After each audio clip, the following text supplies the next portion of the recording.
Opisyal nang binuksan ng Philippine National Police ang ika-44th Asianapol Conference nitong Hulyo 23 sa Maynila. Sa pangunguna ni PNP Chief Police General Jose Melancio Nartates Jr., dumulo sa naturang pagpupulong ang mga hepe ng pulisya at senior delegates mula sa 10 bansang kasapi ng Asianapol kabilang ang Brunei, Darussalam, Cambodia, Indonesia, Laos, Malaysia, Myanmar, Singapore, Thailand, Vietnam at Pilipinas.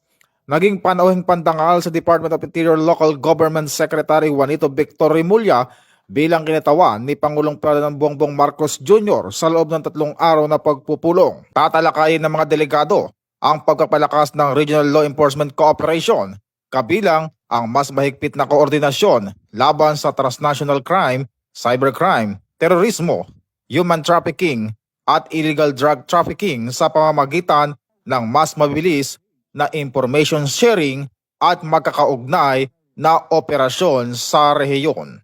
Mula po dito sa Campo Crame, ako po si Patrolman Adrian Dayaw nagbabalita para sa Police News Network. Alagad ng batas, tagataguyod ng balitang pulis, ang bagong PNP para sa bagong Pilipinas, serbisyong mabilis, tapat at nararamdaman.